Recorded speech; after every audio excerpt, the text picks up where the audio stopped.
Tell us, what boat are we looking at here, Pat, and what's the plan? This is the Saltram Saga 36. It's a boat I bought because I entered the Golden Globe race, which is a non-stop sailing race around the world. It'll start 4th of September in 22 and it starts in Les Sables d'Olonne in France. So yeah, I bought this lovely boat for that race especially, and the rules of the race say the boat has between 32 and 36 foot with a long keel and a production boat. Well, she certainly has that, doesn't she? She's absolutely beautiful.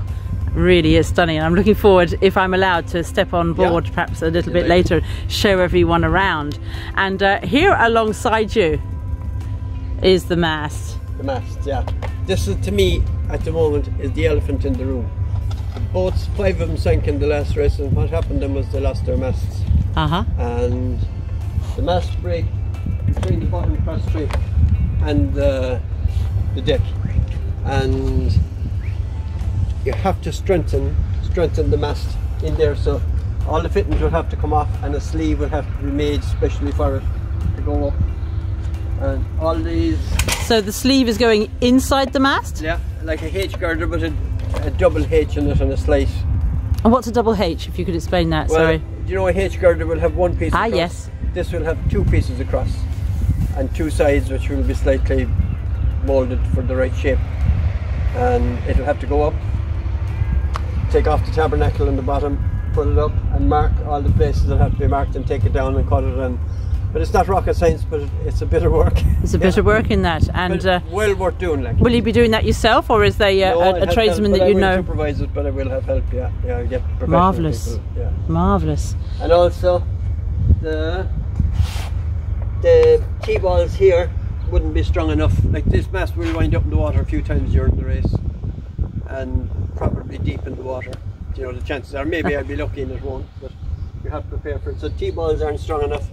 You have to bore a hole through the mast and put in tangs. I'll show you one I put in earlier for the run of. Oh please, yeah.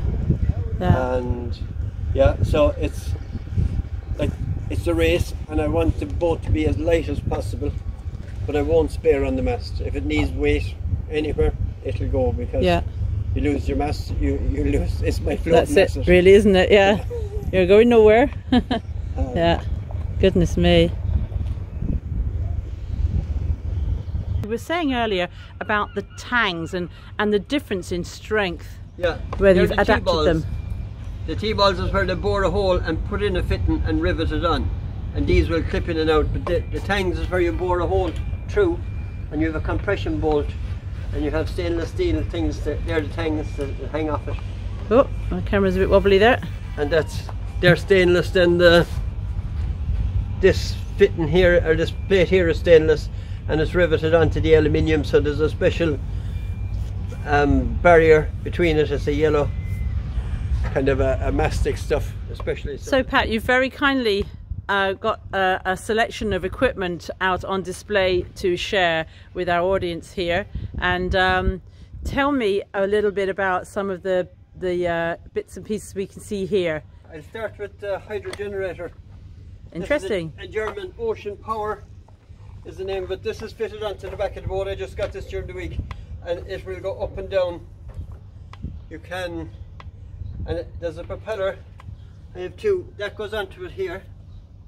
So as the boat goes forward, that turns around and it will generate electricity for charging your batteries. Once you're over about 3 knots, a bit less than 3.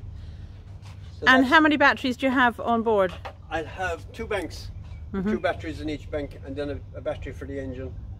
So I'll have about 450 amp hours of, which is quite a lot, I think, because we have no much electrical equipment. You were not going to be charging your iPad because you're not allowed one. We're allowed a fridge, so I'll have a fridge. Ooh. Now what do we have here? This is a weather fax, which comes in through your SSB radio, and it's a paper fax that will print out just basic highs and lows, the isobars and things like that. This is a smaller version of the same one. That's the JRC, which is Japanese radio company. This is Locata, which is an English company. And the technology in this is from Crowhurst. The Crowhurst? Yeah. Goodness. In the Golden Globe race. Yeah. To a bad end. Yeah, great show, yeah. I have 2 logs in them that my brother Dan got me. And to come over with the camera for that one. We're not masked up, so I can't come too close, but I've got the zoom on. Door logs. Yeah, they just turn behind you, and as they spin, it will give you your miles and your distance and that.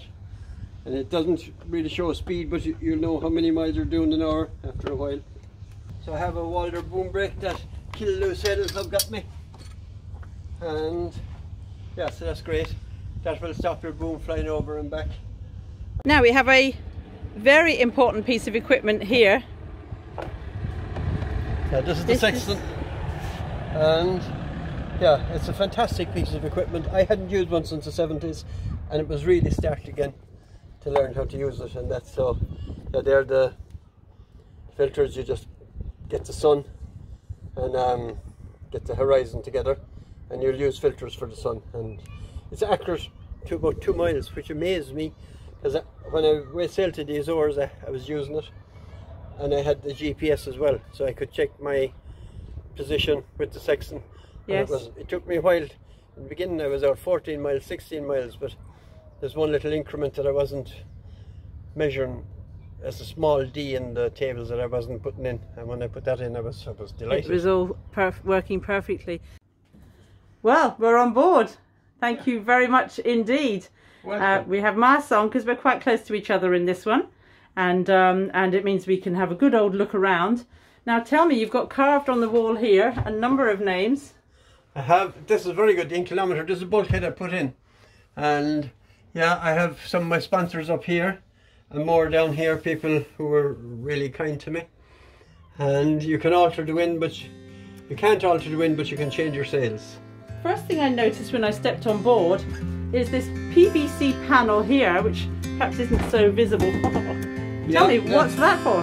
I'm going to put a door across here and keep this side as dry and that side as wet. There's a bump there, so if you're wet, try and keep this dry. I will actually put a piece across here, so when if water comes in, it won't rush up.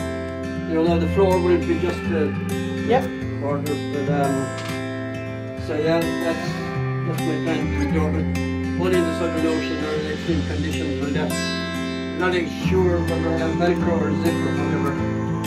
Just closed up. What do we have here? When I carved that, I put in the white paint and I was sanding it off.